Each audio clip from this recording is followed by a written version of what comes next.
Hello everyone. I hope you all are doing well. Before moving to the topic, I'm going to ask few questions. Have you ever wondered why an elephant always gives birth to a baby elephant and not any other baby animal? Why a mango seed forms only a mango plant and not any other plant? Have you ever thought who was the person who found that it is very important to study all these kinds of patterns going in this world? He was Gregor Johann Mendel. Gregor Johann Mendel. He is known as father of genetics.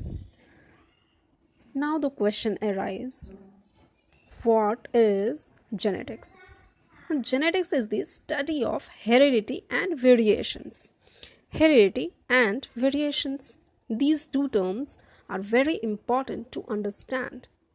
Heredity means carry of characters and whatever is the properties present in parent to the next generation, means it passes on, a character passes on from one generation to another, right? Though it is heredity or inheritance of the properties.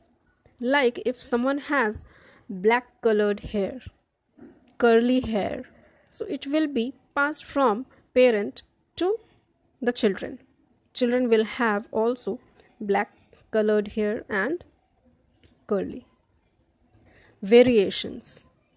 Have you ever thought, although we can recognize who is the sister of whom or brother of whom, but they are not exactly the same? This happens due to variation. So variation is the small change. It is the small change. Only means it is the version of something, right?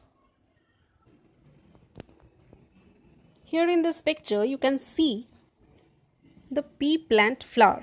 This is the flower of pea plant. Gregor Mendel conducted experiments on pea plants, right? So we must know about its part. Pea flower is a bisexual flower. It has both male reproductive part and female reproductive part on it. So male reproductive part is called a stamen and a female reproductive part is called pistil or carpel, right? So pistil or carpel contain stigma and stamen has anther. Anther contains pollen grains. So what is pollination? Pollination is nothing but it is the transfer of pollen grains from anther to the stigma of female reproductive part. So what happens? Pollen grains will grow its tube and it reaches to the ovary of pistil where male gamete gets fused with the female gamete in the ovary and fertilization takes place and eventually formation of seed, and seed will again grow into a new plant. So cross pollination is the transfer of pollen grains from one flower of the plant to another flower of another plant, right? Because it is cross pollination. So Gregor Mendel has conducted experiments on pea plants taking different characters of the pea plant into consideration. That's why he has deliberately transferred pollen grains from one flower of one variety to another flower of different character. Like it is white flower and it is purple flower, he has transferred its anther or pollen grains to this female part of purple flower, and that's why it is called cross pollination. So what did he do? First of all, he considered one flower to be male parent, and the flower which he took as a female flower, he has removed the anther from this flower. So anther gets removed, only female reproductive part remain here. So self pollination won't occur, right? So means it won't get its own pollen on its pistil. So Gregor Mendel will eventually take pollen grains from this flower and he will transfer it to the stigma of this flower. And finally, the seed will form, and from the seed, new plant will develop. And this plant will be the hybrid of this flower and this flower. Not flower, sorry, for hybrid of this plant and this plant. So now we will see Gregor Mendel took 7 pairs of contrasting characters to perform his experiments. Right. So what are those characters which he took into consideration? He took seed shape. First one was the seed shape. So round and wrinkled seed shape. Round is the dominant trait and recessive trait is wrinkled. We will discuss it later, what is dominant and what is recessive. Again, seed color, yellow and green, flower color, violet and white, pod shape, full and constricted, pod color, green and yellow, flower position, axial and terminal, stem height, tall and dwarf. Dominant trait. What he did experiments. Here you can see tall plant and dwarf plant. Tall plant and dwarf plant both were parent, right? So it may be female or it may be male. So both parent crossed, means pollination occurs, fertilization happens and get this F1 generation. So all the plants in the F1 generation was tall, not a single plant was dwarf. So he thought, what happened here? Why, even though this plant is dwarf, his parent is dwarf, but all the plants are tall in the F1 generation? For this, he conducted again selfing, means cross between all these plants. And in the second F2 filial 2 generation, this is filial 1 generation and filial 2 generation, F2 generation, he got 3 tall plants and 1 dwarf plant. Here it is, in this example it has been shown like this number, but he took many number of plants and conducted experiments on quite large number of plants. So he got this result in the ratio of 3:1, right? So it is just an example to show you that 3 were tall and 1 was dwarf. So he got the ratio of 3:1 of this parental character. 3 were tall and 1 was dwarf.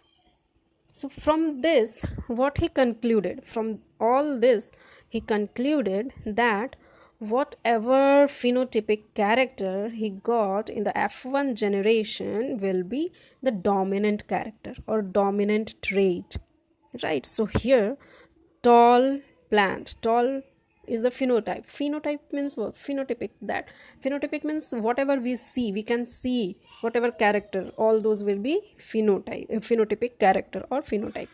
So this is the tall character is dominant over dwarf character, and here dwarf will be the recessive character because it is suppressed, and that is why it is known as recessive character that was expressed only in the F2 generation. Now it can be represented in this form. This tall plant can be represented by this capital T and T, and this small dwarf plant will be represented as a small t, because all of us know that it exists in the diploid form. A plant has cells in the diploid form. So during the formation of gamete, what happens? Meiosis take place, meiotic division will form gametes, like it will have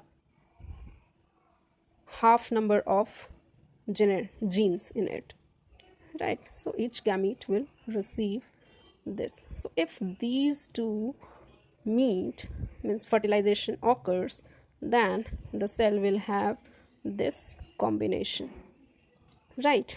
So here one capital T and one small t. This is recessive one and this is dominant one.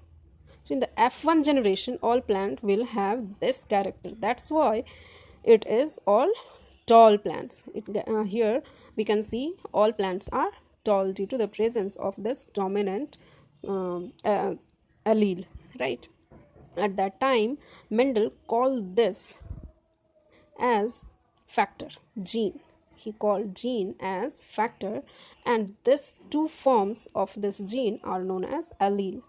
This is gene and its two forms are called alleles of this gene. Here also in this way we can say all these are alleles. Why is it allele? Because one gene is responsible for the expression of only one character, that is its height, plant height. And plant height may be tall or may be dwarf, right? So whatever gene is responsible for the height of the plant, that was known as factor at that time, and it forms, means forms of the same gene. It is the different forms or version, you can see. This is the this is responsible for tall height, this is for the small height, and this is known as alleles, right? Alleles of the gene. So it is clear, alleles, factors, what is dominant, recessive, everything is clear to you now. Punnett Square. So Reginald C. Punnett, a British geneticist, he developed this Punnett Square, right? He developed Punnett Square. So it was the graphical representation of the works done by Mendel to make convenient to study it, right? So these are the plant, tall and dwarf, and here gametes are formed. I have already described earlier. In F1 generation, you can see here these kind of combination was possible, right? This kind of combination. So here you can see all plant has this kind of combination, and since here dominant allele is present, so all plants are tall. Selfing between these F1 generation happens. So what is this? Is another, this one may be male and this is female, cross gamete formation took place. So now this kind of, yeah, two kind of gamete it get. So when the combination took place, means fertilization takes place, then here such kind of combination occurs, like it will, so its phenotype will be tall plant, and the genetic makeup is homozygous. Homozygous means same kind of alleles present in that plant, and two plants were having this combination and it is heterozygous, but the phenotype is again tall because of the presence of one dominant allele responsible for the tall height, and other is this combination. It is both the alleles are responsible for the dwarf plant, and therefore its expression, phenotypic expression, is seen that plant is dwarf and or small in size, and this combination can be like phenotypic ratio is 3 is to 3 is to 1. What about the genotype? So genotype is of 3 types, right? So this and this, so it can be like 1 is to 2 is to 3, right? Here you can see it here. Now on the basis of all these experiments, Gregor Mendel proposed laws of inheritance. So first law of inheritance is the law of dominance. Now it will be very easier for you to understand because I have explained it already, everything. So each character is controlled by a separate and distinct unit called factor, right? So each character, like pod shape or height of the plant, it was controlled by a particular factor. One character is controlled by a particular factor, other character is controlled by the other factor. Factors occurs in pairs, right? So we have seen that this factors, right, this factor is responsible for a single character, and each factor has occur in pair. This occur in pair. In a dissimilar pair of factor, one member of pair is dominant and other is recessive. Dissimilar, like this condition was dissimilar. So here capital T, it can be said to be dominant because it suppresses the expression of this, right, and it is known as recessive. So this is all about the first law of inheritance, that is law of dominance. We will study in detail about other laws of inheritance in the next video. Till then, bye and take care.